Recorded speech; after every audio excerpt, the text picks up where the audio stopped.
ស្ងាត់មកដល់ស៊ីមៀបប្រសើរជាងអ្នកខ្លះអង្គុយតែ share វីដេអូគេប៉ុន្តែ cancel trip រហូតវីដេអូនេះអត់មានបំណងថាឲ្យណាគេណាប៉ុន្តែធ្វើអីដឹងខ្លួនឯងហើយអូយច្រឡំមាត់និយាយលេងបងប្អូនអរគ្នាអញ្ចឹងនេះគឺជាដំណើរកំសាន្តរបស់ពួកយើងមកខេត្តសៀមរាបទៀតហើយមកដល់លើកនេះគឺចូលចំរដូវ green season តែម្ដងអញ្ចឹងទេសភាពចាប់ផ្ដើមបៃតងបណ្ដា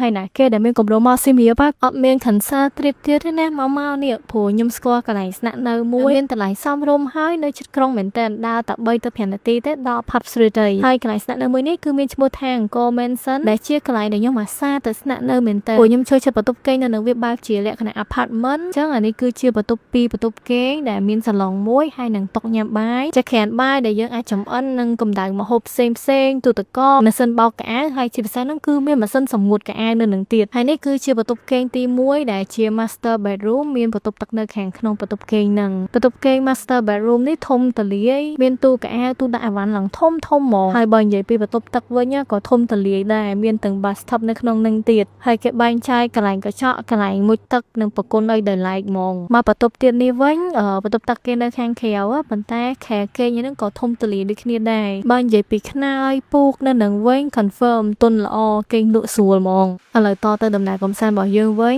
មកស៊ីមីលើកនេះគឺខ្ញុំបានទៅភ្នំកលែនហើយខ្ញុំបានទៅដល់ទីតាំងស័ក្តិសិទ្ធិមួយដែលមានឈ្មោះថាអណ្ដូងទឹកផុស7ពណ៌ដែលជាទីកន្លែងស័ក្តិសិទ្ធិហើយមានទឹកផុសចេញពីក្នុងដីមកហ្នឹងខួប5ខួបវស្សាតែម្ដងមកដល់ទីនេះហើយខ្ញុំអត់ចោលទេក៏បានមកបន់ស្រន់នៅកន្លែងអាស្រមលោកតានៅនឹងដែរហើយអីដែលខ្ញុំបន់ស្រន់នេះអត់មានច្រើនទេបងប្អូនគឺបន់ស្រន់ឲ្យអ្នកអាសា share វីដេអូថាចង់មកលេងសៀមរាបនឹងបានមកលេងសៀមរាបដូចគ្នាហើយនេះគឺជាទឹកផុស7ពណ៌ដែលផុសចេញមកពីក្នុងដីហ្នឹងឯងអូយទឹកនេះត្រជាក់សេបហើយថ្លាឆ្វង់ហ្មងបងប្អូនអ្នកគាត់តែងតែមកដល់ទីនេះគឺតែងតែច្រកទឹកដាក់ដបចឹងឬមួយក៏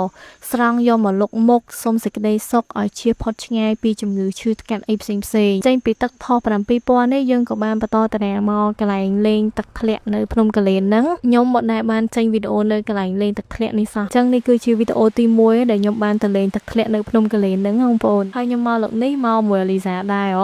គេទិញតរ៉េនមកវាណែ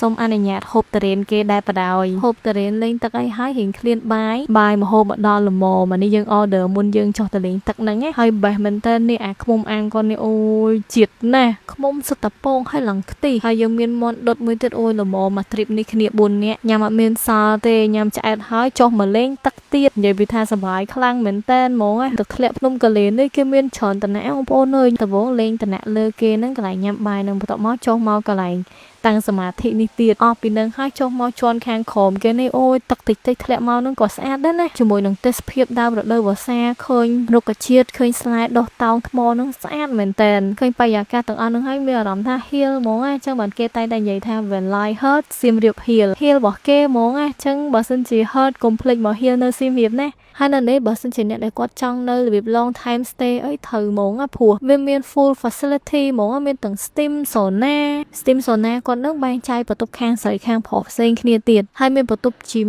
ទូចមួយនៅខាងក្រោមនឹងដូចគ្នាដែរមានម៉ាស៊ីនរត់ dumbbell អីសម្រាប់អ្នកដែលគាត់ចូលចិត្តហាត់ប្រាណដូចខ្ញុំឯនេះឆ្លាញ់សុខភាពណាស់ទៅដល់ខេត្តហើយឆ្លៀតហាត់ប្រាណទៀតនិយាយលេងបងប្អូនហើយខាងពីហ្នឹងនៅនេះក៏មានអាងទឹកដ៏ធំមួយសម្រាប់យើងហាត់ហើយមាន jacuzzi ទៀតណានេះចង់ហាត់ទឹកញ៉ាំស្រាក្លុកអីក៏មានដែរនេះមានបង bartender ចាំក្លុកស្រាឲ្យញ៉ាំនៅនឹងហ្មងហើយនៅកន្លែងយើងគេនឹងជាប់ជាមួយនឹង North Bakery នេះដែលជាហាងនំប៉័ងហើយយើងអាចមកអង្គុយញ៉ាំ breakfast នៅនឹងបានសម្រាប់អ្នកដែលគាត់មកស្នាក់នៅអង្គរ Mansion នេះគឺគាត់មាន free breakfast ហើយបើថាយើងចង់ទិញនំប៉័ងអីញ៉ាំបន្ថែមគឺខ្ញុំ highly recommend ឲ្យទិញនំប៉័ងអីនៅ North នេះហ្មងដោយសារតែនំប៉័ងនៅនេះសុទ្ធសឹងតែជានំប៉័ងដែលគាត់ដុតហើយនឹងផលិតថ្មីរាល់ថ្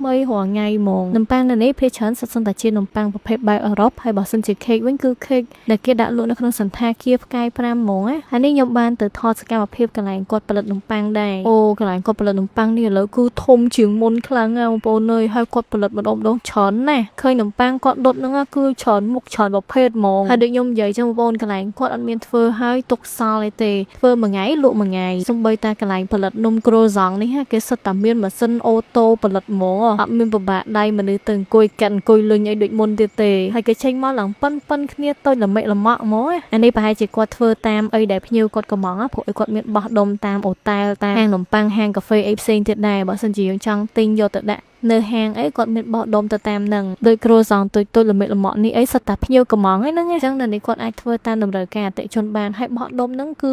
ទាំងនៅក្នុងខេត្តសៀមរាបទៅបណ្ដាខេត្តផ្សេងៗនិងក្នុងភ្នំពេញដូចគ្នាសម្រាប់ព័ត៌មានបន្ថែមចាំខ្ញុំដាក់លេខទូរស័ព្ទរបស់គាត់នៅខាងក្រោមហ្នឹងណា